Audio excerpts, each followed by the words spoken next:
하나님 말씀 보셨습니다. 하나님 말씀은 창세기 4장 16절부터 24절까지 말씀입니다.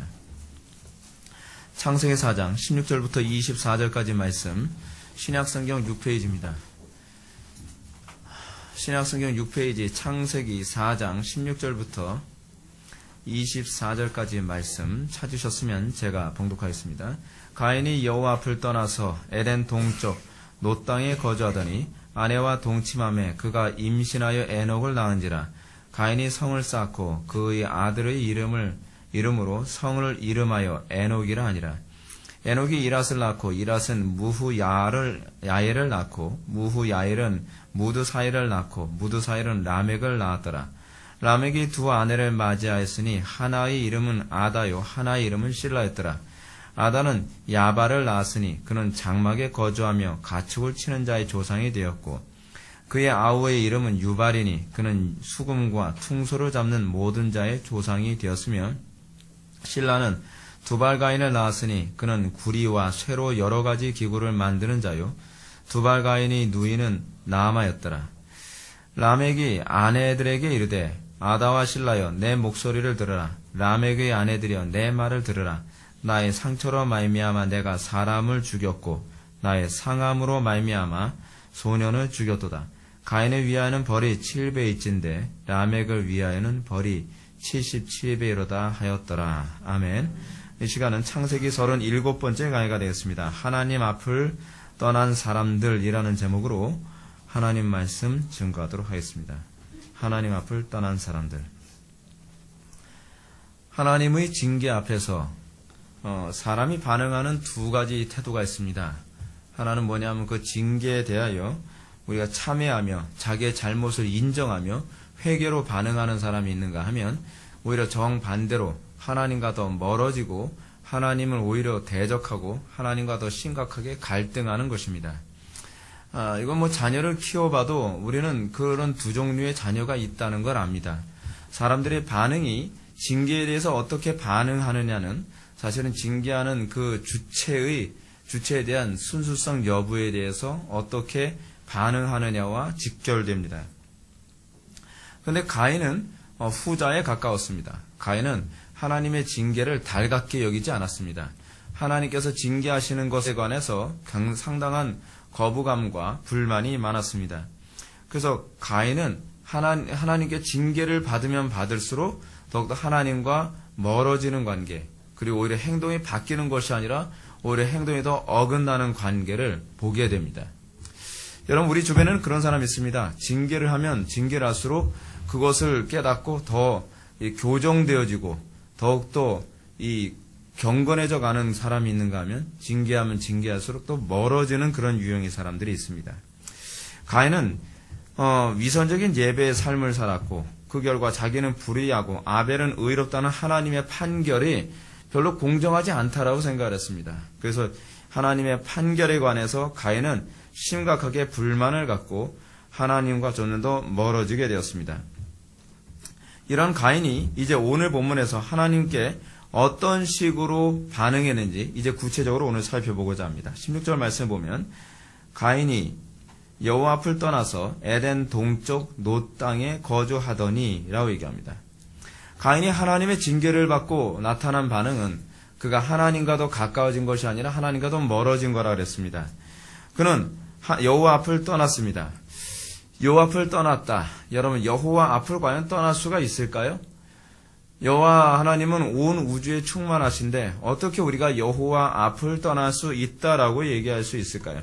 시편 139편 7절의 말에 의하면 내가 주의 신을 떠나 어디로 가며 주의 앞에서 어디로 피하리이까 라고 얘기합니다. 우리는 하나님의 눈 밖에서 우리는 피할 수가 없습니다. 하나님은 온 우주에 충만하시기 때문에 우리는 어디를 간다 할지라도 여호와의 그 존전 앞에서 결코 떠날 수가 없습니다. 그렇다면 과연 여호와 앞을 떠났다는 말이 의미하는 바가 무슨 의미일까요? 이거는 문자적인 의미가 아니라는 겁니다. 이것이 말하는 의미가 있죠. 그 의미는 무엇이냐 하면 여호와의 통치를 따르지 않고 자기 마음대로 살기로 결정했다는 얘기입니다. 이런 표현은 사실은 구약에서 자주 나오는 표현입니다. 요나서만 보더라도 대번에 그 얘기가 나옵니다. 여러분들 잘 알고 있는 것처럼 요나서를 보게 되면 하나님께서 선지자 요나에게 뭐라 얘기하죠? 너 니느웨에 가서 니느웨 성을 회개하라고 선포하라 라고 얘기합니다. 근데 요나는 니느웨에 가서 회개를 선포할 마음이 전혀 없었습니다. 왜냐하면 니느웨가 어떤 성이었기 때문에 그렇죠. 니느웨는 사실은 어떤 나라냐면 아수르의 수도입니다. 아수르의 수도인데 요나는 어떻게 생각했냐면 자기가 이걸 외치게 되면 니느웨가 회개할 거라고 생각을 했어요. 회개하고 나면 니느웨가 멸망할까요? 멸망하지 않을까요? 하나님이 긍휼이 많으신 분이시라는 걸 알았기 때문에 니느웨가 멸망하지 않을 것 같아서 요나는 어떻게 하든지 하나님의 메시지를 전하지 않으려고 가진 애를 썼습니다. 우리나라와 똑같지 않습니까? 예를 든다면 여러분 우리나라가 일제치에서 엄청나게 고통을 받습니다. 엄청나게 고통을 받는데 여러분 그럼 일본이 망해야 돼요? 안 망해야 돼요? 망해야 우리는 원하는 거잖아요. 우리의 소원은 우리의 소원은 독립. 그 당시에 그 사람들 마음이 다 그거 아니었습니까? 독립이란 말이에요. 근데 우리가 독립되려면 일본이 망해야 되는데 마치 그런 식이죠. 지금 니느웨한테 지금 지배를 당하고 고통받고 얼마나 고통스럽게 지배를 당하는지 예언서에서 보면 그런 다양한 표현을 사용합니다. 그러니까 요나 입장에서는 이 니느웨가 아수르가 망해야 돼요. 망해야 되는데 하나님께서 망하지 않게 하겠다는 것 같으니까 이게 조짐이 안 좋으니까 나 하나님 말씀 안 전하겠다라고 이렇게 나오는 것이죠. 여러분 아수르는요 이스라엘을 계속적으로 군사적으로 침략을 해왔고요. 그래서 예후가 통치하던 BC 841년에는 아수르에게 조공을 바치는 관계였습니다. 아주 지독하게 괴롭히는 나라였거든요. 그렇기 때문에 국가적으로 보나 요나의 개인적 감정으로 보나 사실은 이 아수르는 망해야 될 나라인데 하나님께서 망하지 않게 해주겠다는 것처럼 보입니다. 그래서 요나는 어찌하든지 하나님 말씀을 전하지 않으려고 요리 피하고 다시스로 간다고 얘기하지 않습니까? 요나서 1장 3절을 보면 그러나 요나가 여호와의 낯을 피하려고 일어나 다시스로 도망하려 하여 욥바로 내려갔더니 라고 얘기합니다. 여기서도 요나서에 보게 되면 여호와의 낯을 피하려고 어떻게 해요? 욥바로 내려갔다라고 얘기합니다. 그럼 여기서 낯을 피했다는 얘기가 무슨 표현이죠? 하나님의 명령을 따르지 아니하려고 라는 표현이죠. 그러니까 이 표현은 구약에 주로 이렇게 많이 표현되어지는 표현이죠. 그러니까 여러분들이 구약을 볼 때 구약을 우리 현대적 언어로 자꾸 이해하려고 하면 곤란하죠. 구약은요 굉장히 고대 언어들이에요. 그 당시에 사용하던 어떤 표현 방식이 있어요. 그래서 그 사람들이 사용하는 표현 방식을 이해해야 이 말이 무엇을 의미하는지를 제대로 이해할 수 있는 것입니다.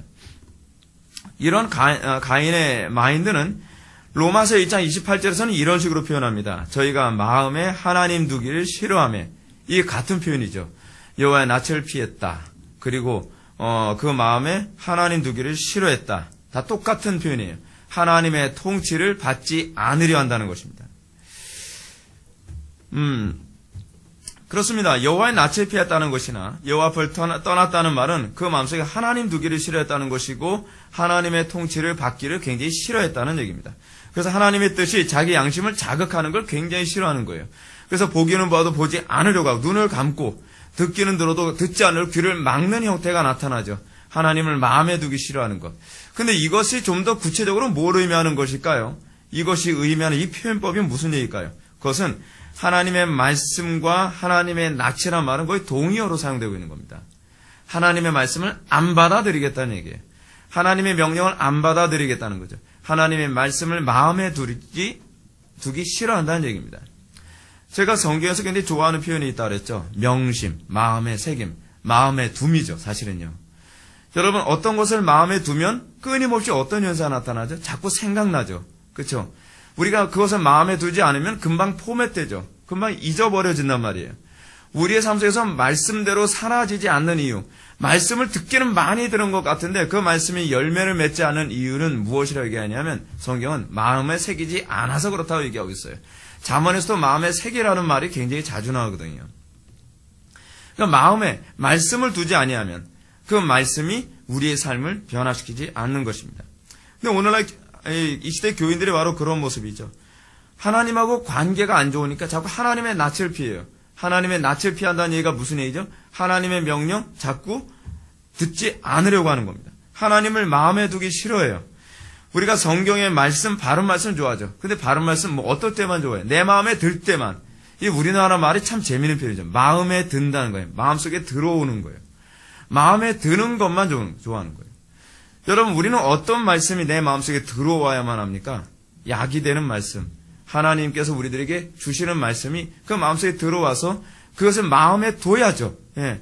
근데 우리는 말씀을 마음에 두기 싫어해요.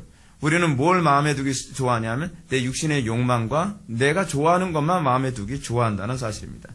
자기에게 달콤하고 자기 경험하고 맞고 자기 생각하고 맞는 것만 하나님의 말씀으로 받는다는 것이죠. 이것이 소위 실존주의적인 사고방식입니다. 이런 사람들은 무엇이 성경적이냐는 것은 별로 중요하지 않습니다. 무엇이 내 마음에 맞느냐가 더 중요할 뿐입니다. 근데 이것이 전형적으로 하나님을 마음에 두기 싫어하는 태도고 하나님의 낯을 피하는 전형적인 태도인 것입니다. 아무리 강단의 선포가 성경의 가르침에 부합한다 할지라도 가정에 분쟁을 주거나 직장 생활을 하는데 부담을 주거나 자기 삶에 손해를 준다면 그거는 마음에 두지 않지요. 그것이 바로 여호와의 낯을 피하는 전형적인 방식입니다. 그러면서 우리는 내가 좋아하는 말씀만 따랐기 때문에 나는 신앙생활 잘하고 있다라고 생각을 하는데 여러분 그거하고 하나님하고는 아무 관계가 없는 것입니다. 오늘날 이 한국교회의 전반적인 모습이 그것입니다. 성경 말씀대로 안 살려고 합니다. 성경이 틀림없이 잘못됐다고 얘기하는데 하나님의 말씀이 그것을 정죄하고 있는데도 오늘날 상당수의 목회자들은 교회 안에 그렇게 욕을 먹어도 그렇게 한국교회에서 비판해도 총동원 전도주의 계속해줘, 무슨 해피데이 계속하죠, 뭐 이상한 전도 방법 계속 개발해서 하죠, 뚜레스디아스 잘못됐다고 해도 그래도 왜 이렇게 고집이 센지 몰라요. 독립운동은 그렇게 봤어요. 그렇게 고집이 센지 몰라요. 뭐 뚜레스디아스 잘못됐다 그래도 뭐 귀 막고 눈 가리고서 그냥 무조건 추진하는 사람들, 알파 잘못됐다 그래도 그래도 고집 부려가면서 하는 사람들, 뭐 CCM 잘못됐다 해도 그래도 하고, 관상기도 우리나라에 퍼뜨리는 사람, 그 유명한 사람 있지 않습니까? 근데 그 사람한테 대놓고 관상기도 성경적으로 잘못됐고 이것이 얼마나 위험한지 그렇게 얘기를 해도 귀담아 듣질 않아요. 제가 그분하고 친한 어떤 우리 교단의 목사님 계신데 그분한테 제가 여쭤봤습니다. 아니, 목사님하고 그분하고 친하시다면서요? 근데 왜 그분이 도대체 이 관상기도 잘못됐다는 걸 왜 안 받아들이세요? 라고 했더니 몰라요. 내가 대놓고 아무리 얘기해도요. 그냥 아예 대꾸 자체를 안 해요. 이게 마음에 두기 싫어하는 거예요. 여러분, 그건 목사라고 해서 그 사람이 좋은 사람은 아닙니다. 목사라는 어떤 직함이 중요한 게 아닙니다. 중요한 건 하나님이 최고의 권위자이시기 때문에 제 아무리 큰 교회, 대형 교회 목사라 한다 할지라도 하나님의 말씀이 아니다 하면 그냥 복종해야 된단 말이에요. 근데 무조건 입 다물고 아예 반응도 안 하면서 계속적으로 밀어붙이면서 한국교회의 관상기들을 확산시키고 있어요. 하나님 마음에 두기 싫어하는 사람들, 이런 모습을 구약에서는 뭐라고 얘기하냐면 목이 고든 백성이라고 하죠. 고집이 얼마나 센지 모릅니다. 멸망할 때까지 그렇게 고집을 피워요. 이런 사람들은 들으면 들을수록 진리를 외면하고 자기가 추구하는 것의 그 당위성을, 자기가 그것을 거부하는 당위성을 자꾸 찾으려고만 합니다. 이게 바로 가인이 가고 있는 모습이죠. 그러므로 가인이 여호와 앞에서 떠난 곳이 어딘지 아십니까? 신기하게도 놋 땅이에요. 놋 땅. 이 놋이라고 하는 이 히브리어가 노트라고 해야지. 그래서 이 노트, 뭐 갤럭시 노트 그거 말고요. 예, 이 노드라고 하는 이 단어가 어떤 의미냐면 도주, 방황, 유배라고 하는 뜻입니다. 굉장히 묘하죠. 유배지로 간 거예요. 여러분, 어떻게 이 지역명과 놋의 처지가 이토록 일치할까요? 그것이 하나님의 섭리라는 방식이에요. 하나님께서 이런 방식을 통해서 우리를 교훈하시는 것입니다. 마치 우연의 일치처럼. 하나님은 그분의 일하심을 통해서 사람들에게 끊임없이 교훈을 주시고 당신 자신의 일하심을 끊임없이 계시합니다. 하나님께서는 놋이 하나님의 낯을 피하여 어느 땅으로 가요? 소위 방랑이라는 땅, 또는 유배라고 하는 땅, 또는 도주라고 하는 땅, 이 놋이라고 하는 땅으로 거주하게 됩니다.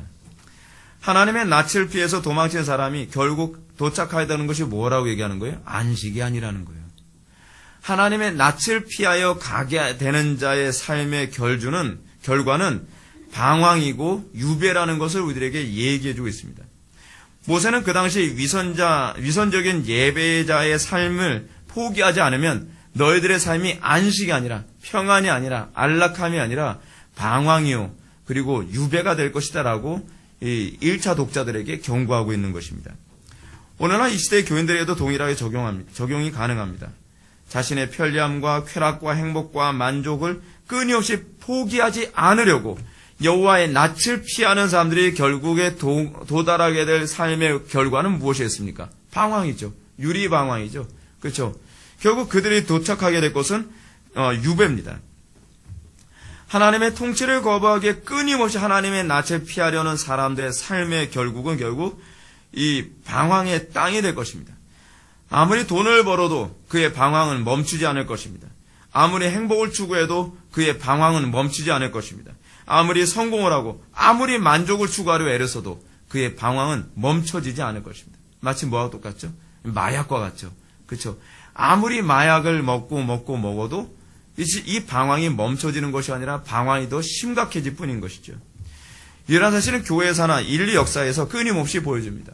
하나님의 진리가 무엇인지 알면서도 외면한 사람들, 그것이 하나님의 낯을 피한 사람들이죠. 이런 사람들은 결국 그 방황의 끝이 심각한 어려움에 처하게 될 것입니다. 여러분, 니체도 여러분 기독교 집안에서 태어난 사람 아닙니까? 근데 니체가 끊임없이 진리를 떠난 삶이 무엇입니까? 그는 신은 죽었다. 이 독일어로 고티스도트.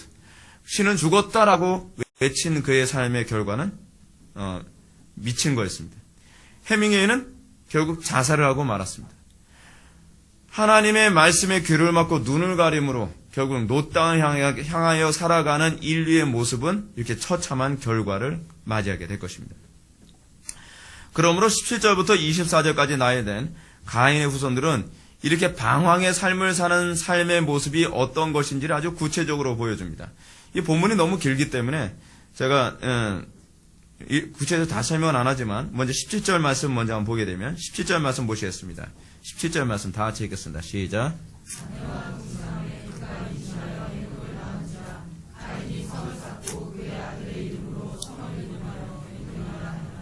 아멘. 가인은 이 방황의 땅으로 불리는 놋 땅에 거주하면서 아내와 동침하여 아들을 낳게 되었습니다. 아들의 이름이 에녹입니다. 이 에녹은 창세기 5장 19절부터 24절에 언급된 그 에녹하고는 다른 사람입니다. 근데 이름은 같아요. 그래서 동명이인이라고 하죠. 동명이인인데 다른 사람입니다. 에녹 5장 19절부터 24절에 나오는 이 에녹은 셋 계열에 있는 사람이고 여기 본문에 나오는 사람은 가인 계열에 있는 사람입니다. 가인에 나온 첫 번째 아들로서 놋 땅의 계보를 있는 첫 번째 자손이죠. 그런데 여기서 가인이 아내와 동침하여 아들을 낳고 보여주는 행동이 흥미롭습니다. 그는 방황의 땅에서 그 놋 땅에 스스로 자기 자신을 보호하기 위해서 성을 쌓습니다. 근데 여러분 이 성이라고 번역된 단어가 적절한 번역이 아니에요. 히브리어로 이르라고 하는데 이르라고 하는 단어는 정확한 번역은 뭐냐면 도시입니다. 도시 또는 성읍 뭐 이런 식으로 번역하는 것이 좋습니다. 그래서 영어 성경도 이르를 뭐라고 번역했냐면 시티라고 번역했어요. 도시라고 번역했단 말이죠.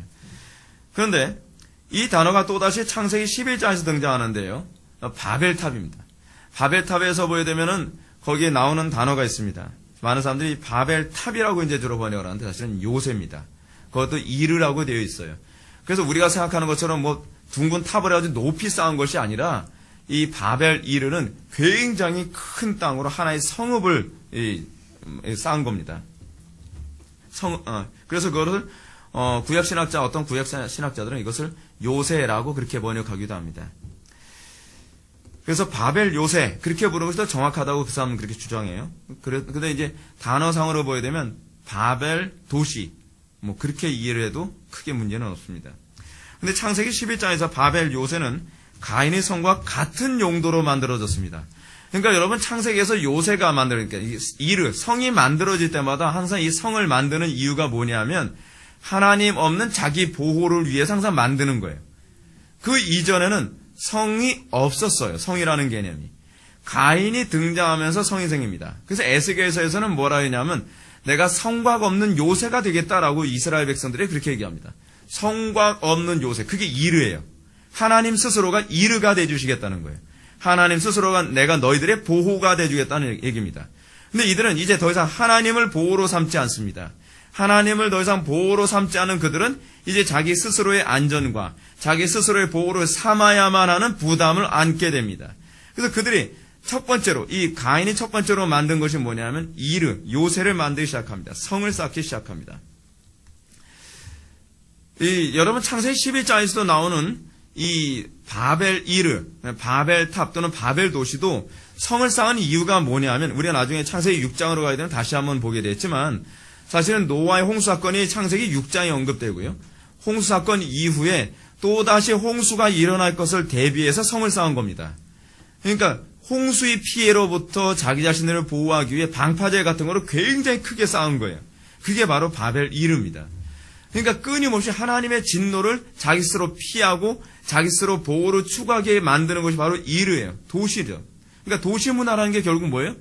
여러분 지금은 성탑 같은 걸 쌓진 않지만 도시 문화가 가지고 있는 공통점이 있습니다.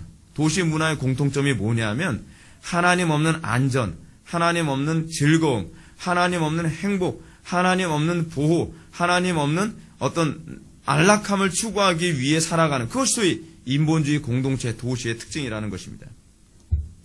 그리고 가인은 도시를 만들고 그 성의 이름을, 자기 아들의 이름을 따서 뭐라고 했냐면 에녹이라고 합니다. 에녹이라고 하는 말이 무슨 뜻이냐면 시작이라는 얘기예요. 시작. 이는 가인이 이제까지는 하나님을 의지하며 살았다고 생각을 했는데 이제부터는 하나님을 떠나서 스스로 자기 자신을 보호하고 지키며 살아가는 새로운 삶의 시작이 바로 성이라고 얘기하는 거예요. 여러분, 우리는 이 가인 공동체에 굉장히 익숙한 삶을 살아가죠. 우리는 하나님 없는 보호, 하나님 없는 행복, 하나님 없는 즐거움에 굉장히 익숙해져 있습니다. 우리 특히 이제 스마트폰 같은 거 나오고 어떤 전자기기가 굉장히 많이 발달하면서 우리는 하나님 없는 쾌락, 하나님 없는 즐거움, 하나님 없는 안락함, 하나님 없는 안전에 굉장히 익숙해져 있습니다. 우리는 스마트폰 하나만으로도 우리는 자동차를 자유자재로 주관할 수 있고요. 집안에 있는 전자제품조차도 스마트폰 하나 가지고서 얼마든지 다 조작이 가능합니다. 그 정도로 우리는 이제 우리의 삶의 전 영역은 점점 하나님을 어떻게 하든지 퇴출시키려고 하는 문화일 뿐이에요. 하나님 없이 살 수 있는 요건을 자꾸 만들어가려 합니다. 우리는 그거를 어떤 개념으로 얘기하냐면 편리한 세상이라고 얘기하죠. 그리고 이들은요, 더 이상 하나님에 대해서 생각하지 않습니다. 이들은 더 이상 영적인 세계에 대해서도 생각하지 않습니다. 오로지 육적인 삶에만 관심을 두고 육적인 삶의 풍요와 만족과 행복과 즐거움, 편리함, 안락함, 그것밖에는 생각하지 않죠. 여러분, 이 시대의 특징 그렇지 않습니까? 이 시대는 여러분 다 그것밖에 생각 못하죠. 어떻게 하면 더 행복하게 살까? 어떻게 하면 더 안락하게 살까? 어떻게 하면 더 재밌게 살 수 있을까?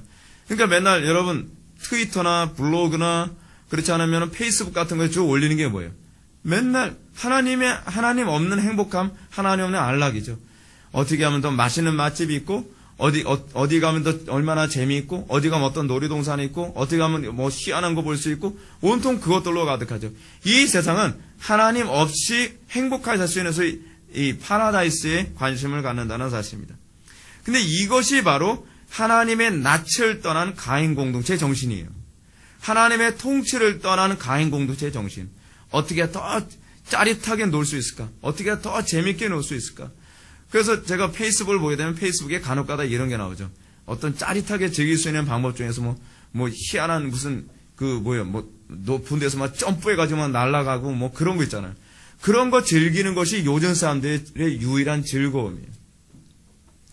근데 문제는 뭐냐면 그렇게 세상적인 것을 가지고서 즐거움과 안락함과 편안함과 안전을 추구하려는 사람들에게 나타나는 특징이 뭐냐면 점점 공허해진다는 거예요. 점점 방황하게 된다는 거예요. 점점 더 그의 삶이 황폐해질 거라는 것이죠. 그게 바로 놋이에요. 그게 바로 놋. 마치 놋 땅에 성을 쌓았다는 것은 모래 위에 쌓은 집과 같습니다. 얼마나 이 한 표현을 통해서 복음 전체를 기가 막히게 우리에게 설명해 주고 있는지 모릅니다. 하나님 없는 안전, 하나님 없는 행복, 하나님 없는 즐거움, 그건요 모래 위에 쌓은 성입니다. 그거는요 방황 위에 쌓은 자기 복인 거죠. 이것이 바로 세상 문명의 시작의 기원입니다. 가인 시대부터 도시 문명이 시작하게 되었을 때 그 이유는 하나님 앞을 떠난 사람들이 하나님 없이 스스로 안전과 만족과 기쁨과 행복을 누릴 수 있는 방법을 찾는 것이었습니다. 이것이 제가 바로 앞에서 말씀드렸던 바벨 요새의 특징이기도 합니다. 어느 시대든지 세상 문명은 사람들로 하여금 하나님께 더 가까이 가도록 만드는 것이 아니라 하나님을 더 멀리하고 하나님을 우리의 삶 속에서 퇴출시키려고 합니다. 여러분 어떻습니까?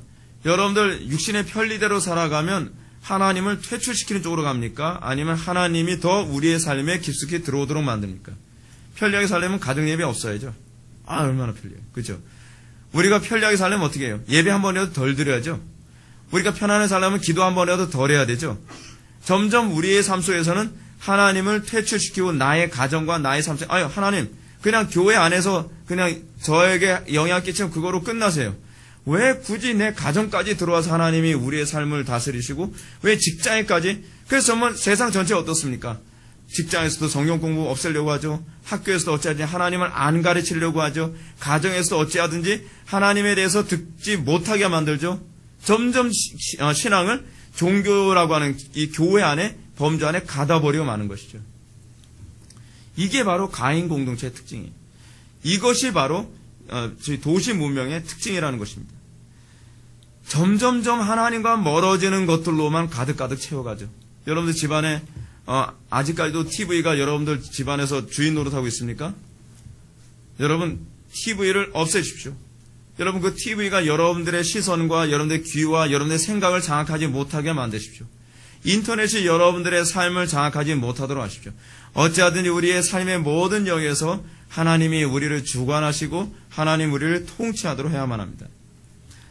우리가 이런 것들에 끌려다니면서 살다 보니까 점점 하나님을 잊고 사는 것이 익숙합니다. 그러니까 정신없이 일주일을 보내고 주일날 오면 나는 하나님을 잊고 이제껏 살았던 것이 태반인 것이죠. 물론 제가 이렇게 말씀드린다고 해서 모든 문명이 다 가인적이라는 것은 아닙니다. 그런데요, 흥미로운 건 문명의 시작이 가인에게서 시작됐다는 것입니다. 우리는 이 가인 문명과 경쟁을 하기 위해서 소위 셋의 문명이 만들어지긴 하지만 셋의 문명은 가인의 문명처럼 이렇게 세련되지는 않습니다. 셋의 문명은 가인의 문명처럼 그렇게 호감이 갈 만한 것이 아닙니다. 왜냐하면 육체의 소유에 별로 유익이 없거든요. 그러다 보니까 여러분 어때요? 교회 안에 그 세상의 문명이 교회 안에 들어오면 어떻습니까? 교회가 점점 하나님 없는 즐거움으로 가득 차기 시작하죠. 이것이 교회 안에서 나타나는 현상입니다. 여러분 오늘날 교회를 이렇게 규정할 수 있습니다. 오늘날 기독교는 기도하지 않아도 되는 기독교, 그죠? 희생하지 않아도 되는 기독교, 또는 진리가 없어도 되는 기독교, 또는 성령이 없어도 되는 기독교입니다. 성령의 역사는 심리학과 음악으로 대치시켜버리고 말았고요. 진리의 자리에 세상의 철학과 처세술로 채워버리고 말았습니다.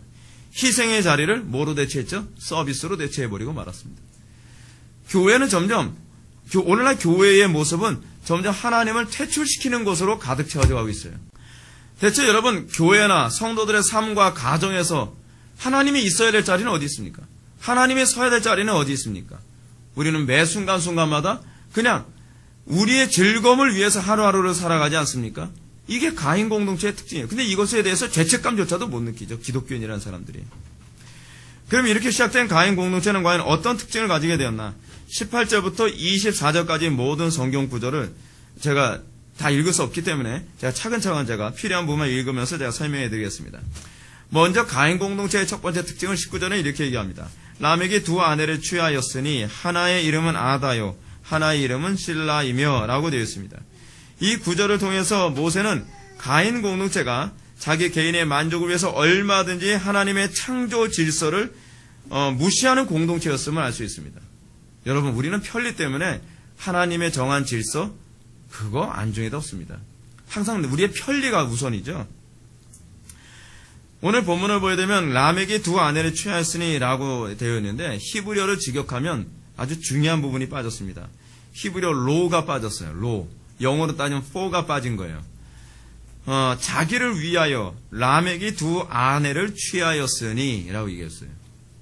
지금 라멕이 아내를 취했는데 여러분 어떻습니까? 여러분들은 아내를 취할 때 아내뿐만 아니라 남편을 취하는 것도 똑같죠. 배우자를 취할 때 여러분 나를 위해서 배우자를 취합니까? 하나님의 영광을 위하여 배우자를 취합니까? 이제 거기서부터 문제죠. 나를 위해서 배우자를 추구하다 보니까 이 배우자를 추구하는 데 있어서 지금 최초로 라멕은 일부 다처제를 깨뜨리는 모습으로 나타납니다. 나를 위해서 한 여자보다는 두 여자가 더 낫지. 두 여자보다는 네 명이 더 낫고 이런 식으로요.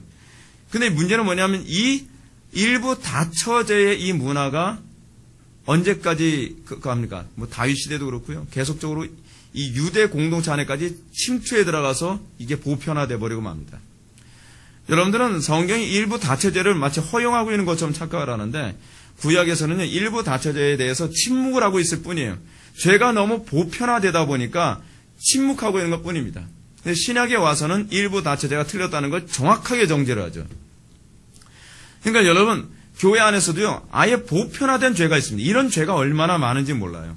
근데 그런 보편화된 죄, 하나님께서 침묵해버린 죄, 그러나 이것이 허용하고 있는 죄는 아니라는 것입니다. 이 라멕의 문제는 자기를 위하여 하나님의 창조 질서를 쉽게 무시해버리고 일부 다처제를 추구했습니다. 오늘 한국교회 안에도 하나님께서 정하신 규정이 있어요. 하나님께서 교회에게 원하시는 질서가 있단 말이에요. 그런데 이 질서를 깨뜨리는 것이 보편화되어져서 마치 그것이 하나님께서 원하시는 것처럼 일상화되어지고 허용되어지고 있는 영역이 많다는 것이죠. 이들의 특징은 무엇인가? 자기 자신만을 생각할 뿐이고 자기 편리만을 생각할 뿐입니다. 자기 편리에 맞으면 옳은 거고 자기 편리에 틀렸으면 틀린 거예요. 이들은 더 이상 하나님께서 정해놓으신 질서에 대해서는 관심이 없습니다.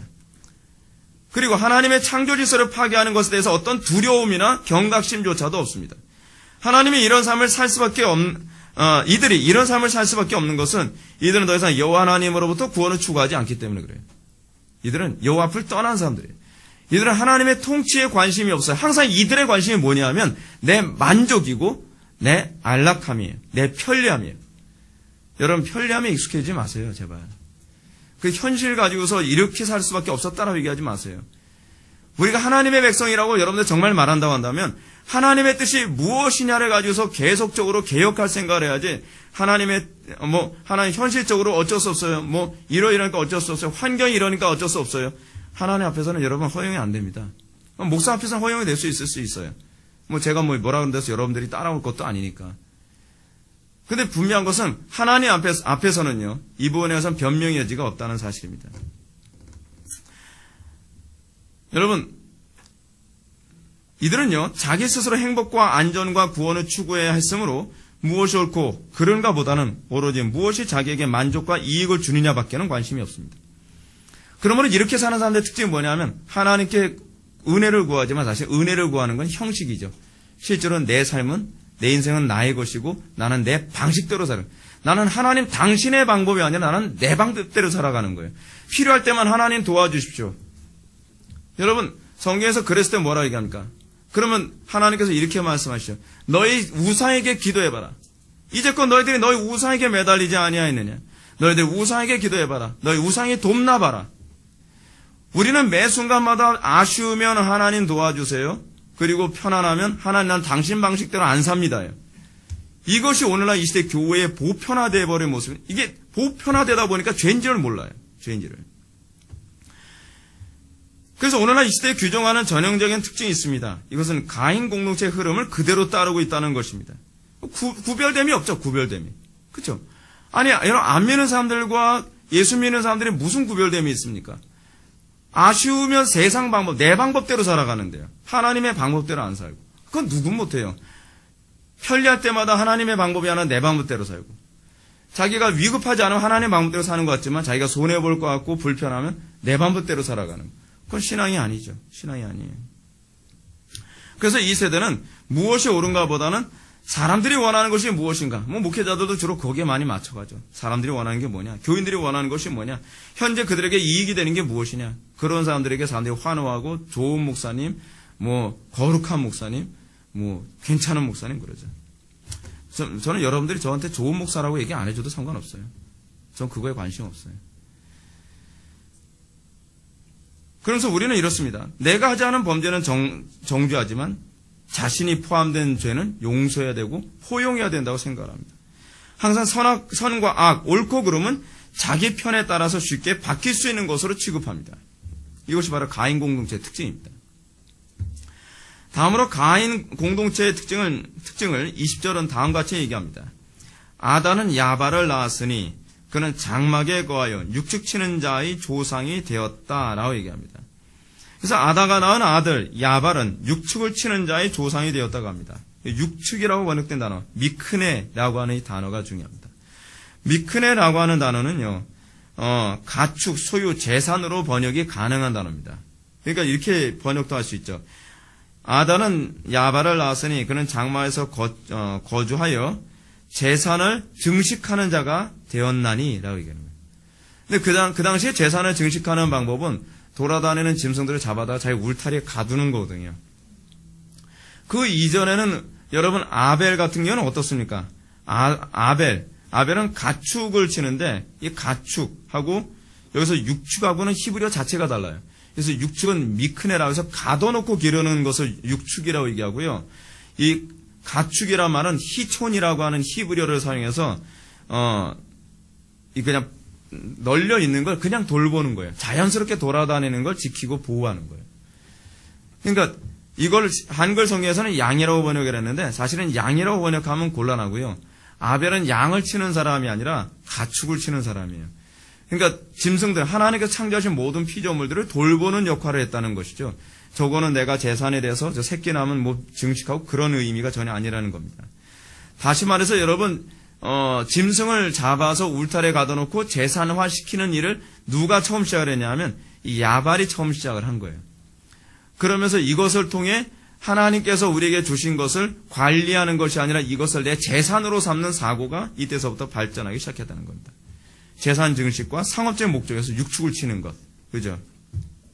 그리고 그들은 더 이상 하나님의 창조물을 돌본다는 개념이 없습니다.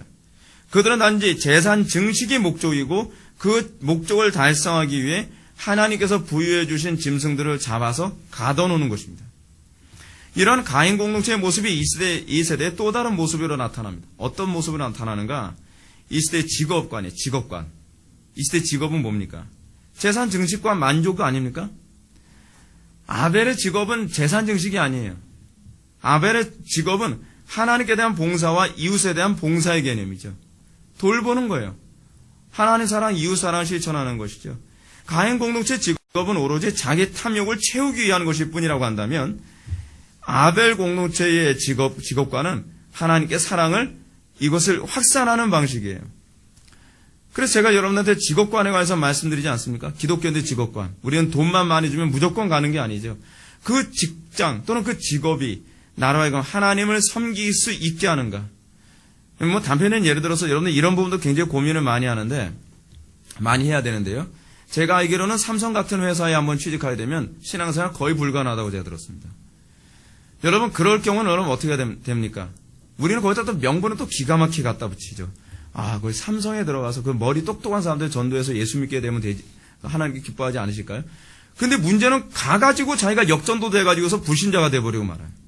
스트레스 많이, 여러분, 제가 들은 얘기인데, believe it or not인데, 삼성에 취직한 사람들 중에서 상당수가 정신치료를 받고 있대요. 스트레스를 너무 많이 받았어요. 너무 힘들어가지고.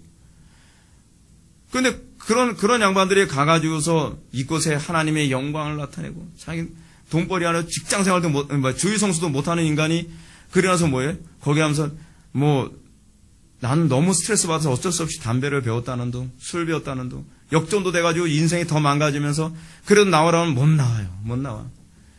여러분 왜 삼성에 들어가면 못 나오는지 아십니까? 삼성 연말 보너스가 장난이 아니거든요. 연말 보너스가 본봉에 제가 정확히 기억은 못하지만 하여간 몇 배 된대. 그 1년 봉급 정도의 보너스를 연말에 받으니까 이런 말까지 나온다는 거예요. 남편과 아내가 막 지지고 볶고 싸우고 맨날 힘들어하면 막 그러면 내가 때려친다, 때려쳐. 그러다가 그러면서 내가 연말까지만 참을게. 연말까지만. 그래서 연말에 보너스를 받으면 다시 마음이 달라지는 거예요. 1년만 더 참자. 그러면서 사람이 망가지는 거 알고 계십니까? 도대체 예수를 믿는다고 하면서 우리는 우리가 가지고 있는 직업관 자체가 송두리째 다 흔들리는 거예요. 내가 직업을 갖고 나서도 내가 하나님의 영광에서 살아야 되는데 거기서 내가 위치가 흔들린다든지 손해를 본다 그러면 적당히 안 믿는 사람들한테 타협해 가면서 세월 보내죠. 그래서 나는 나쁜 짓은 안 했다고 얘기하는 거죠. 이것이 바로 가인 공동체의 직업관입니다. 근데 이 가인 공동체의 직업관이 오늘날 기독교인들 안에 다 침투해 들어와서 똑같이 살아가고 있다는 것이 문제죠. 세 번째로 가인이 도시 공동체 정신을 잘 보여주는 것은 21절입니다. 아우의 이름은 유발이니 그는 수금과 퉁소를 잡는 모든 자의 조상이 되었더라. 쉽게 얘기해서 최초의 악기가 여기서 등장하게 됩니다. 근데 최초의 악기가 놀랍게도요, 하나님을 경외하는 사람들의 후손을 통해서 개발된 것이 아니라 하나님 앞을 떠나서 스스로 자기 구원을 추구하는 사람들에 의해서 악기가 개발됐다는 게 이게 흥미롭습니다. 왜 그럴까요? 그 이유가 무엇일까요? 여러분, 이런 거 개발할 때는 항상 뭐 때문에 개발하죠? 필요성 때문에 개발되는 거죠. 필요성. 하나님과 관계 안에 있다면 여러분 스스로 자기를 즐겁고 흥겹게 만들 만한 도구가 필요해요? 필요 안 하죠. 우리는 필요하지가 않죠. 왜냐하면 그리스도 자체만으로도 기뻐할 수 있으니까요. 근데 하나님을 떠나서 살다 보니까 우울하고 불행하고 불안하고 괴로우니까 어떻게 해요? 뭔가 그것을 채워줘야 될 만한 게 있어야 되는 거예요. 그러면서 악기가 등장하게 됩니다. 하나님 없는 기쁨, 하나님 없는 즐거움을 추구해야 될 때 자꾸 어떻게 인위적으로 자꾸 만드는 거죠. 여러분, 교회 안에 이제 악기가 들어오게 된 것도 사실은 그다지 오래되진 않았습니다. 종교개혁 당시만 하더라도 칼빈은 교회 안에 악기를 들여오는 것에 관해서 부정적으로 봤다 그럽니다. 실제로 여러분들이 잘 알고 있는 종교개혁자 중에서 쯔빙글리 같은 사람은 대단한 음악가였거든요. 근데 그 사람조차도 악기를 교회 안에 들여오는 것에 관해서 굉장히 부정적으로 생각을 했어요. 근데 언제 점점 교회 안에 악기가 자꾸 대량으로 들어오기 시작하냐 하면 하나님의 은혜로 부어지는 그 은혜의 감격이 교회 안에서 사그라들면서 그거를 악기로 자꾸 채우기 시작하는 거죠. 여러분, 우리가 정말 하나님을 사랑하는 그 마음만 가득한다고 한다면요, 여러분 악기 없이 찬양한다고 해서 여러분 좀 못할 것 같습니까? 그렇지 않아요. 정말 이 자리에 모인 모든 성도들이 정말 구주를 생각만 해도 그렇게 좋거든. 그 얼굴 뵐 때야 얼마나 좋으랴라고 하는 그 마음만 가지고 있다면 여러분 악기 없이 구주를 생각만 해도 이렇게 좋거늘, 여러분 그거에 모두가 다 울걸요. 여러분 초대교회 당시의 사람들은 지하 카타콤에서 예배했습니다. 그들이 찬송할 때 그들이 시편을 찬송하면서 그들은 악기도 없었습니다. 아무것도 없었습니다.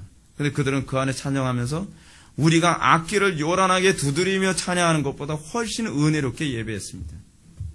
문제가 뭐죠? 하나님이 빠지면 거기다 뭔가 자꾸 첨가를 해야 된다고 하는 생각이 자꾸 드는 거예요. 하나님의 은혜가 뭔가 빠지면 뭔가 자꾸 첨가해야 되는 거죠. 그래서 로마 가톨릭의 문제가 뭡니까? 로마 가톨릭이 하나님의 은혜가 사라지면 사라질수록 예배당을 점점 크게 짓죠. 천정을 높이 짓죠. 왜 그렇죠? 뭔가 하나님이 계신 것처럼 만들어야 돼요. 그러면서 교회 안에 뭐가 생기냐 하면 그레고리안 성가 같은 게 막 생기는 거예요. 그러면서 천정 높은 데에서 사람들이 막, 여러분, 남자들이, 이런 그럼 남자는 목소리도 잘 울리잖아요? 그런 거 가지고서 막 뒤에서 성가대가 앞에 있질 않거든요. 회중석 위에 있어요. 중 2층 정도예요. 거기서 성가대가 쫙 소리를 지르면 막 성당 안이 왕왕왕왕 울리면서 마치 하나님이 계신 것 같고, 거기다 스탠드 글라스에 무슨 비둘기, 성령 임하는 비둘기 같은 거 하고 막 거기는 빛이 쫙 들어오면 신비한 것 같고, 그래서 고풍스럽게 건물을 짓고, 여러분 그렇게 함으로써 어떻게 하죠? 하나님을 조작해내는 거예요. 그래서 교회가 타락할수록 자꾸 어떻게 하죠? 예배당을 크게 짓고 악기를 사는데 막 엄청난 돈을 많이 투자하죠. 그래서 여러분 영국 같은 데나 유럽 같은 데에 가서 옛날 오래된 성당을 보면요, 파이프 오르간들이 거의 다 있어요. 파이프 오르간 장난 아니게 비싼 겁니다, 여러분. 근데 그 파이프 오르간을 만든 이유가 뭐죠? 한번 쫙 할 때마다 하나님이 계신 것 같거든요. 그러니까 점점 이 타락한 교회일수록 점점 뭐에 신경을 많이 쓰냐면 음악에 신경 많이 쓰는 거예요. 대형 교회들을 주로 스피처용이 아닙니다. 대부분 음악과 관련해서 앰프나 스피커를 그렇게 쓰는 거예요. 그러나 그렇게 비싼 거예요. 여러분 우리 스피커로 얘기하자면 참 초라하지만 대형 교회 스피커는 여러분 스피커 하나에 얼마짜리인지 아십니까? 1,000만 원짜리도 있어요. 한 짝에 1,000만 원. 두 짝 하면 2천만 원. 그럼 우리는 완전히 쫄딱 망하는 그런 거죠. 우리 교회 같은 경우. 스피커만 들고 다닐 수는 없잖아요. 예. 예. 근데 그런 스피커를 막 주렁주렁 달아놓죠. 막. 한두 개가 아니죠. 막. 그리고 앰프만 하더라도 몇 천만 원짜리. 제가 옛날에 있던 교회에서 그 앰프가 2천만 원인가 된다 그랬어요. 도대체 이게 왜 2천만 원인지 저는 모르겠어요. 제 키보다 커서 2천만 원인지 모르겠는데, 그 2천만 원짜리. 거기다 신디사이저라든지 뭐 그런 악기들만 하더라도 최소한 몇백에서 1,000만 원을 호가하는 것들. 왜 자꾸 그런 거로 채워야 되는 것이죠? 하나님이 없으니까 그런 거예요. 하나님이 없으니까. 요즘 개척을 하는 사람들은 이렇게 얘기합니다. 개척을 하려면 최소한 몇억 원 있어야 된다. 근데 저는 그건 잘못됐다고 생각합니다. 저는 개척을 하려면 최소한 말씀을 제대로 알고 있어야 된다고 저는 생각하는 거예요. 말씀이 개척 자금이에요. 왜냐하면 말씀만 있으면 생명을 필요로 하는 영혼들이 모이는 거거든요. 근데 말씀이 개척 자금이라고 하는 사고가 없어요. 돈이 있어야 개척을 할 수 있다고 생각을 해요. 이유가 바로 거기에 있는 겁니다. 타락이죠. 하나님이 없으니까 거기다가 돈으로 채우고 악기로 채우고 뭐 이상한 거로 자꾸 채워가는 것입니다. 여러분 어떻습니까? 여러분들의 인생도 그렇습니다. 여러분들 가정에서 하나님이 없으면 여러분 어떤지 아세요? 하나님 없으면 여러분들 집안을 꾸미는데 신경 쓰기 시작합니다. 뭐 가구 들여놓고 대형 TV 뭐 놓고 음향 시스템 뭐 요즘에는 뭐 가정집 안에도 서라운드 시스템에다가 뭐 5.1인치에서 벗어나 지금 뭐 7.1인치짜리 뭐 스피커 같은 것도 뭐 있다면서요. 완전히 딱 오면 완전 극장식으로 막. 그러니까 온갖 하나님 없이 즐거움, 쾌락을 즐길 수 있는 것들로 막 채워넣기 시작하는 거죠. 왜 그렇게 될까요? 이유가 뭘까요? 하나님이 없으면 점점 인간의 본성상 그런 거로 채워가는 거예요. 그러면서 어떻게 하든지 내 공허함을 이 노땅에서 사는 나의 삶을 마치 하나님이 있을 때처럼 살아가려고 애를 쓰는 것이죠. 오늘날 새로운 악기가 자꾸 만들어지고 육신을 즐겁게 하는 유흥적 요소들은 대부분 교회에서 만들어지지 않습니다. 그렇죠? 새로운 악기는 대부분 다 불경건한 사람들이 만들어요. 여러분, 그 일렉트릭 기타 같은 경우도요, 교회에서 하나님 찬양하기 위해서 만들어진 거 아니죠. 어떤 락이나 헤비메탈 같은 것을 위해서. 근데 일렉트릭 기타만 나오는 것이 아니라 일렉트릭 바이올린도 나오잖아요. 막. 일렉트릭 바이올린. 온갖 다양하게 계속적인 희한한 악기들이 계속 만들어져요. 왜 자꾸 계속 만드느냐? 그 이유는 무엇인가? 우리의 악한 본성을 그거를 자꾸 만족을 채워주려고 하는 것입니다. 물론 제가 악기가 이러이러하다고 해서 악기가 무조건 나쁘다고 성경이 정죄하지는 않습니다. 틀림없이 여러분 구약에서 보게 되면 하나님을 찬양하는 수단으로서 악기가 등장하기도 합니다. 시편 150편을 보면 나팔소리로 찬양하며 비파와 수금으로 찬양할지어다라고 했던 것처럼 성경은 악기로 찬양하는 것을 정죄하지 않습니다. 그러나 우리가 반드시 주의해야 될 것은 악기를 사용하는 것은 자칫 하나님을 기쁘시게 해드리기 위해서 사용하는 명목하에 자기 육신의 만족과 기쁨을 추구하기 위해 사용될 가능성이 농후하다는 것입니다. 실제로 교회 안에서 찬양하는 사람들 중에서 그런 사람들이 상당히 많습니다. 제가 어느 대학 가서 제가 개강 집회 때 제가 설교하러 간 적이 있었잖아요. 제가 개강 집회 때 설교하기 전에 앞에서 막 그 대학생들 그 자매들 나와서 막 같이 막 박수 치면서 막 뜨겁게 막 이렇게 찬양하는데 예배 딱 끝나면 밖에 나서 안 나타나요. 예배가 끝날 때까지. 밖에서 지네들끼리 뭐 얘기하고 막 놀고 그러느라고. 그러니까 소위 앞에서 찬양하고 악기하고 막 그러는 사람들이 사실은 그 악기에 도취되어 있는 것이지 하나님에 대한 어떤 그 사랑으로 하는 것이 결코 아닌 거죠. 그리고 제가 이제 교회에서 이렇게 찬양할 때 악기 이렇게 다루는 사람들 제가 간혹 가다 봅니다. 그런데 어떤 이런 형제도 있어요. 기타를 치는데 자기 혼자 이 기타에 자기 혼자 도취된 거예요. 찬양을 한마디도 안 하고 자기 혼자 막 이러고 있어요. 그래서 제가 보면서 얘 입신에 빠졌구나. 정신 나갔구나. 그냥 악기에 완전히 도취되어 있는 것이지 하나님 찬양하는 게 아니에요. 여러분들 조심해야 될 게 있습니다. 내가 교회 안에서 봉사하고 헌신하는 많은 것이 자기 도취일 수 있어요. 이것이 정말 하나님을 영화롭게 하는 것인지 그렇지 않으면 정말 내 자기 도취이고 다른 사람들한테 영광을 내가 받기 위해서 하는 것인지 이거 여러분들 분별하지 않으면 여러분은 정말 오늘 낮 예배 때 내가 열심에 관해서 얘기했지만 내가 열심히 한다고 하면서 지옥 갈 사람들이 얼마나 많은지 모릅니다. 근데 여러분, 제가 한 가지 상식적으로 재미있는 얘기 하나 해드릴게요. 교회에서 하나님을 찬양하는 데 있어서요, 타악기는 여러분 언급이 안 됐다는 거 여러분 알고 계십니까? 타악기는 언급이 전혀 안 돼 있어요. 그래서요, 여러분들 영어 배울 때 드럼에 대해서는 정관사가 안 붙잖아요. 그게 그래서 그런 거래요.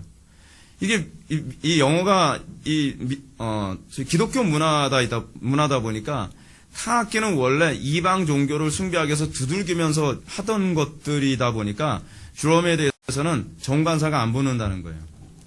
그러니까 이 악기를 사용하는 문제에 있어서 얼마나 신중해야 되는지. 여러분, 기독교 신앙의 아주 중요한 어떤 태도는 신중성이거든요. 그래서 악기를 사용하는 데 있어서도 우리 하나님이 기뻐하시는 어떤 연주가 있고 하나님께서 혐오하시는 연주가 있죠. 예를 들어서 락이라든지 헤비메탈, 데스메탈, 뉴에이지 이런 것들을 교회 안에 끌어들여서 이걸 하나님을 찬양할 수 있다? 거짓말이에요. 실제로는요. 사람들은 그렇게 하죠. 이런 촌스러운 음악까지 하나님을 찬양할 수 있나요? 가능해요. 하나님은 우리의 감정으로 찬양하는 것이 아니라 우리의 믿음으로 찬양하는 거예요. 때로는 악기가 없어도 된다는 것을 굉장히 많이 느껴요. 과거에 우리 지체 한 명이 반주자가 어디 시험 보러 가는 바람에 어쩔 수 없이 예배 시간에 아카펠라로 예배했던 적이 있었거든요. 그 당시에 반주자가 한 명, 온리 완이었거든요. 얼마나 은혜로운지 몰라요.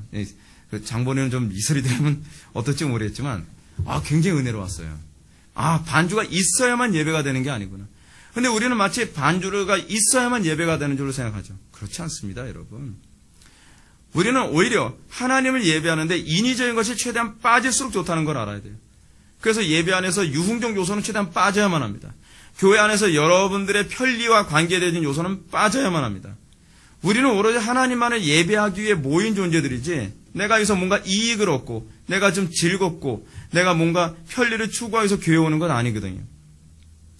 이제 네 번째로 가인 공동체 안에서 나타나는 특징을 22절은 다음과 같이 말합니다. 실라는 두발 가인을 낳았으니 그는 동철로 각양 날카로운 기계를 만드는 자요 두발 가인의 누이는 나아마이었더라. 두발 가인, 무슨 이발사 같은 이름 같지 않습니까? 두발 가인.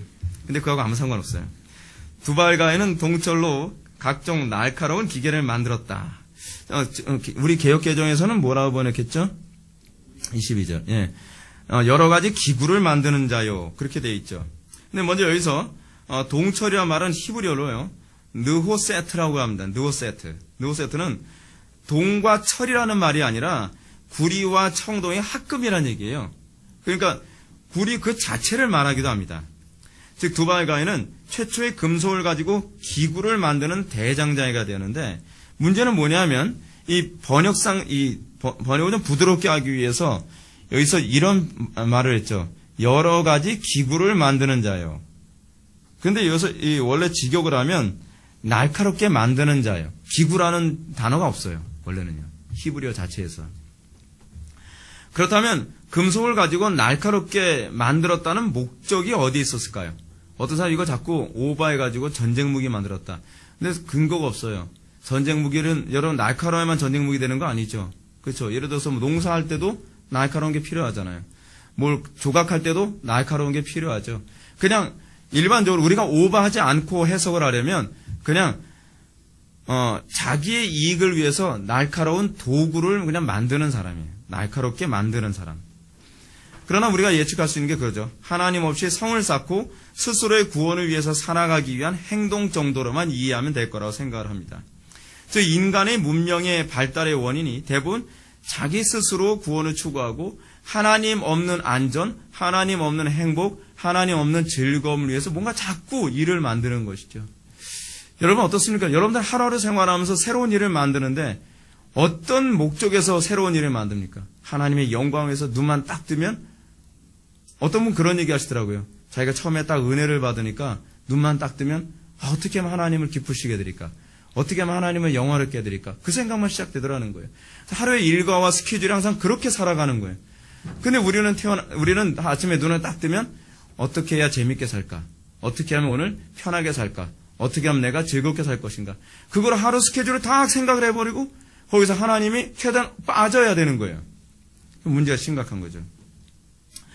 이제 우리는 마지막으로 가인의 후예 중에 가장 잔인한 사람을 살펴보고자 합니다. 23절과 24절 말씀 보면 라멕이 아내들에게 이르되 아다와 실라여 내 목소리를 들으라. 라멕의 아내들이여 내 말을 들으라. 나의 상처로 말미암아. 이 상처라는 말은 사실은 히브리어로 가벼운 상처예요. 타박상 그 정도죠. 그 정도로 번역하는 게 좋습니다. 더 적절한 번역은 나의 타박상으로 말미암아 내가 사람을 죽였고 나의 상함. 이 하브라라고 하는 말도 사실은 이 타박상과 관련된 표현이거든요. 거의 비슷한 의미예요. 말미암아 소년을 죽였도다. 같은 말을 어떤 면에서는 반복하는 것이라고 할 수 있습니다. 라멕에 대해서 모세가 자그마치 2절을 하려 하고 있습니다. 2절을 하려 했다는 것은 굉장히 중요한 것이죠. 그리고 2절을 하려 했는데 같은 말을 반복하고 있어요. 강조하고 있는 것이죠. 왜 2절을 이렇게 하려 했을까요? 이것은 가인의 도시 공동체가 점점 번창하고 발달하며 나타나게 된 어떤 정점을 모세가 말하고자 합니다. 그리고 이러한 가인의 도시 공동체가 나중에 셋 후손들과 뒤섞이면서 창세기 6장에 들어서는 가인의 후손들과 셋의 후손들이 통혼을 하게 되고 결국에는 하나님께서 지구 전체를 심판할 수밖에 없는 이 타락의 원인으로 작용하게 됩니다. 그렇다면 가인 공동체의 정점이 무엇일까요? 모세는 라멕의 살인사건을 통해서 다음같이 얘기하죠. 제가 방금 읽었던 것처럼요. 라멕의 아내들이 이르되 아나와 실라여 내 소리를 들으라. 라멕의 아내들이 내 말을 들으라. 나의 창상을 인하여 내가 사람을 죽였고 나의 상함을 인하여 소년을 죽였도다. 그래서 모세는 가인 도시 공동체의 정신에 지극히 충실한 라멕의 모습을 보여줍니다. 그래서 라멕이 자기의 두 아내에게 자신의 살해 행위를 어떻게 해요? 자랑하고 있어요. 정당화하고 있고요. 여러분, 타락한 그 가인 공동체의 특징이 뭐냐면 죄를 자꾸 정당화하고 죄를 자꾸 자랑하기 좋아한다는 것이죠. 그래서 창상은 다시 말해서 뭐라고요? 타박상 정도로요. 사람을 죽이고 자신의 상하게 함이라고 하는 부분이 또 매질 정도로 이렇게 번역이 가능한데 타박상하고 별 차이 없는 단어예요, 사실은요. 근데 이것 때문에 젊은이를 죽였다고 얘기합니다. 이 말은 자신이 다른 사람을 죽이게 된 것은 하나님 없이 스스로 구원을 추구해야만 하는 가인 공동체의 정당한 행위로 여겨지고 있습니다. 그러니까 꼭 이런 거와 같아요. 내가 살기 위해서는 저놈을 죽여야 돼. 내가 살기 위해서는 내가 성공하기 위해서 내가 저놈을 밟고 올라서야 돼. 우리는 이것에 너무 익숙해져 있지 않습니까? 우리는 어렸을 때서부터 애들한테 그렇게 가르치지 않습니까? 너 공부 열심히 안 하면 비참해. 다 자기만을 위해서. 그죠? 너 돈 못 벌면 나중에 얼마나 힘든지 알아? 너 이래라면 어떤지 알아? 끊임없이 남을 짓밟고 올라가며 이 경쟁사회 안에서 이기는 것이 그것이 정당한 것이고 지혜로운 것이라고 그렇게 생각하는 것이죠. 여러분, 저는 여러분들에게 좀 이런 태도를 가졌으면 좋겠습니다. 아침에 눈을 딱 뜨면 어떻게 우리의 가족들을 내가 행복하게 해줄 것인가. 여러분, 그런 마음이 생겨야만 합니다. 속에서 울컥울컥 내가 만나는 사람들에게 어떻게 말 한마디도 저 사람 행복하게 해줄까? 저 사람 어떻게 즐겁게 해줄 수 있을까? 어떻게 저 사람을 더 사랑할 수 있을까? 그래야 말 한마디 한마디가 부드럽고 상냥하고 친절하게 나가요. 우리는 어떻죠? 우리가 왜 짜증에 가득한 삶을 살아가냐 하면 항상 내가 뭔가 받아야 된다고 생각하고 내가 뭔가 이 다른 사람에서 내가 행복해져야 된다고 자꾸 생각을 하는 거예요. 그러니까 항상 말 한마디가 불친절하고 거칠게 나오는 것이죠. 여러분, 지금 이 가인 공동체의 특징이 그것입니다. 나의 행복을 위해서 내가 저 사람에 쳤고 나의 만족을 위해서 내가 저 사람에게 손해를 끼쳤고 나의 이익을 위해서 저 사람을 억울하게 만들었다. 이건 정당화될 수 있다는 거예요. 왜냐하면 어차피 나를 위해서 나는 사는 것뿐이니까요. 근데 여러분, 부부관계도 그렇다고 생각해 보십시오. 제가 병원에 갔다가 병원에서 잠깐 TV가 나오길래 TV를 봤습니다. TV를 봤는데 참 딱한 그 젊은 부부를 봤어요. 연예인 부부거든요. 연예인 부부 이제 생활하는 걸 보여주는데 여자는 아무것도 안 해요. 아무것도 안 하고 그냥 이쁜 척만 해요. 모자 쓰고. 근데 남자는 계속적으로 뭐 하냐면 자기가 무슨 보물당지처럼 생각을 하고서 이제 결혼한 관계인지 어떤지 모르겠는데 막 라면 하나 막 맛있게 막 끓여주고서 어때? 맛있어? 맛있어? 그러니까 이 정도는 맛있는 것 같아. 그래서 이러고 있으니까 어휴 살았다. 근데 그러고 있다가 이제 식사를 하고 나서 남자가 열심히 또 설거지를 해요. 여자는 한쪽에서 걔하고 잠깐 놀고 있고 잠깐 이쁘게 누워있고 그런단 말이에요. 그러다가 남자가 라면 하나 먹고 나니까 배가 출출하잖아요. 그러니까 자기야 배고프다. 그러니까 어떻게 할까? 그래서 배고프면 뭐 먹어야지. 알았어. 그래서 남자가 또 팥죽을 끓이는 거예요. 팥죽을. 팥죽 열심히 끓여요. 어떻게 끓인지 몰라가지고 팥죽이 익지가 않는 거예요. 계속 열심히 끓여요. 한 시간, 2시간을 계속 끓여요. 왜 안 익지? 그러면서 또 그 여자 또 기분 좋게 해주려고 뭐 이거 놀이하고 뭐 그러고 있어요. 그래서 제가 보면서 놀고 있네, 진짜. 여자는 계속 자기 즐겁게 해달라는 그런 액션이고 남자는 어쩌든지 자기 와이프 기쁘게 해주고 즐겁게 해주려고 애를 쓰고 맨날 노심초사한 거예요. 그게 부부가 아니거든요. 그게 부부가. 서로가 서로를 어떻게 행복하게 해주려고 끊임없이 서로가 서로를 신경 쓰는, 저는 그거 보면서 이런 생각했어요. 저런 걸 자꾸 TV로 보내니까 젊은이들이 저게 결혼 생활이 저런 건 줄 아는 거예요. 결혼은 그게 아니거든요. 결혼이란 서로가 서로를 희생하면서 서로가 서로를 행복하게 만들어주려고 했을 때 같이 행복한 공동체지, 한 사람은 행복하기 위해서 계속 뭔가 받으려고 하고 한쪽은 그 사람이 삐질까봐 계속 뭔가 희생해야 된다고 생각하는 그것을 결혼이라고 생각하면 여러분 도대체 애들한테 뭘 보여주겠습니까? 와, 그거 보면서 속이 터지더라고요. 저런 걸 TV로 잡고 하니까 TV 없애줘야 돼, TV요. 답답하다. 저게 일종의 기준이 되는 거예요, 기준이. 오늘의 이 시대의 정신이 어떻습니까? 우리의 마음을 정말 아프게 하지 않습니까? 가인의 정신이 교회 안에도 다 들어와 있어요. 자기가 살기 위해서 남을 짓밟고 죽이고 배신하는 일 너무 당연하다는 거예요. 그리고 이걸 정당화하고 있어요. 자기에게 고통을 준 사람에게 보복을 주는 것은 당연하다. 자기의 아내들한테 자랑을 하고 있다는 것이죠. 오늘날 그리스도인이라고 하는 사람들도 가인의 후손들처럼 동일한 정신으로 살아가고 있지 않습니까? 오늘날 소위 그리스도인이라 불리는 사람들이 세상 사람들과 차이가 있다면 그냥 단지 교회에 출석하는 정도밖에 차이가 없어요. 구별되는 게 아무것도 없죠. 그리고 그들의 삶의 현장을 들여다보면 스스로 구원을 추구하려고 하는 노력으로 가득 차 있어요. 스스로 구원을 추구하고 스스로 자기의 행복을 추구해서 다른 사람을 불행하게 만들죠. 다른 사람들은 끊임없이 불편하게 만들죠. 아까 그 연예인처럼 내가 편하고 내가 행복하면 저쪽이 불편해지고 나의 시종 노릇을 해야 되는 거예요. 여러분, 그게 기독교란 뭔가 잘못된 거죠. 여러분, 교회 안에서 생각해 봅시다. 교회 안에 지저분해요. 그럼 우리는 어떻게 행동하죠? 누가 이게 치우질 않아서 이 모양이야. 그게 아니에요. 내가 치워서 같이 행복할 수 있어야 되는데 우리는 왜 끊임없이 나를 불편하게 만드는 거냐라는 것 때문에 우리는 불평의 연속이죠. 여러분, 교회가 세상과의 차이는 뭔지 아십니까? 그거는요, 구분됨에 있어요. 구분됨. 어떻게 구분되는 것이죠? 세상 사람들은 누가 나를 행복하게 해줘야만 행복하다고 생각하지만 교회는 서로가 서로를 희생함으로써 서로가 서로의 행복을 바라봄으로써 내가 행복해지는 것이 교회예요. 언젠가 어떤 분이 이런 얘기하죠. 천국과 지옥의 차이가 뭐라고요? 음식이 똑같이 다 놓여있고 젓가락도 똑같이 다 있어요. 근데 천국은 어떤 곳이라고요? 음식과 젓가락이 있는데 서로 먹여줘요. 서로 먹여줘. 근데 지옥은 어떻다고요? 젓가락이 너무 길어가지고 그 긴 젓가락 가지고 천국에서는 서로 먹여주는 관계인데 이 지옥은 그 긴 젓가락까지 자기 혼자 먹으려다 아수라장 되고 있는 게 지옥이라는 거예요. 아무도 못 먹고 빼짝 마르고.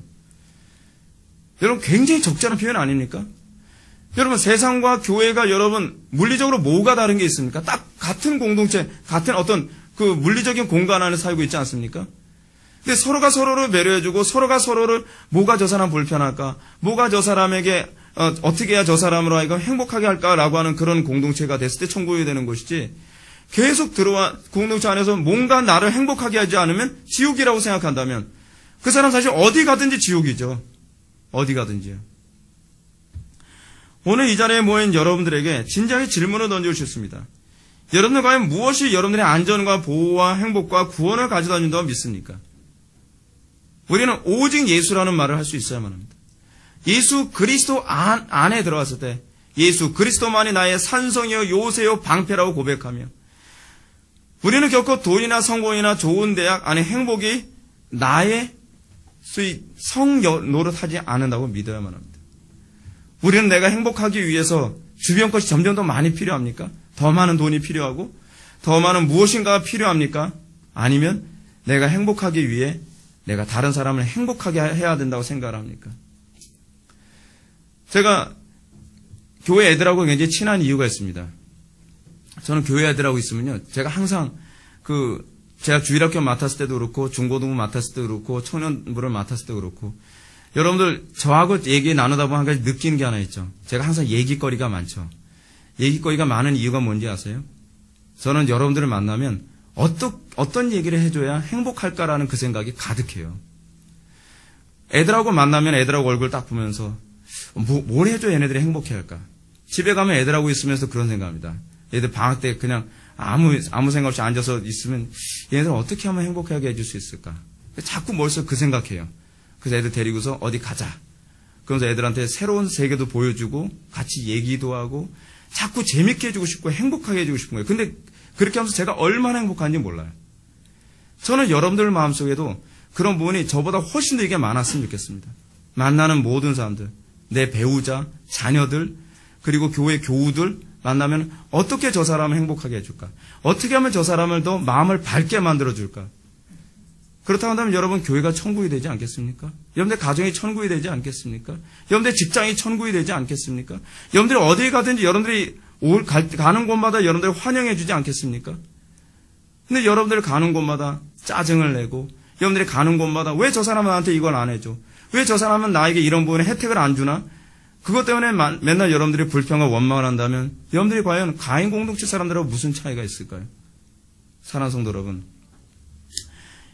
이 땅에서 우리가 오로지 예수 그리스도만을 우리의 산성과 요새와 방패로 삼는다는 것, 그것은 예수 그리스도의 삶에 우리가 참여한다는 것을 얘기합니다. 우리는 예수 그리스도 이외에 더 이상 필요한 것이 없는 사람들로 날마다 화해져 가야만 합니다. 그것이 셋 공동체와 가인 공동체의 차이입니다. 여러분들에게 이 놀라운 은혜가 풍성하게 부어지기를 주님의 이름으로 축원합니다. 다시 기도하시겠습니다. 사랑이 많으신 하나님 아버지, 우리의 마음속에 하나님 이외에 너무나 많은 것을 필요로 하는 것을 매번 느낍니다. 아버지 하나님, 우리가 정말 주님으로만 만족할 수 있기를 원합니다. 세상의 것이 더 많이 필요한 것이 아니라 우리가 주님으로만 점점 더 만족할 수 있는 마음으로 화해지기를 원합니다. 이 시대 교회가 정말 그리스도 중심적인 교회가 되어서 이 영광스러운 모습이 한국교회에 가득하게 하여 주옵소서. 예수님의 거룩하신 이름으로 기도 올려옵나이다.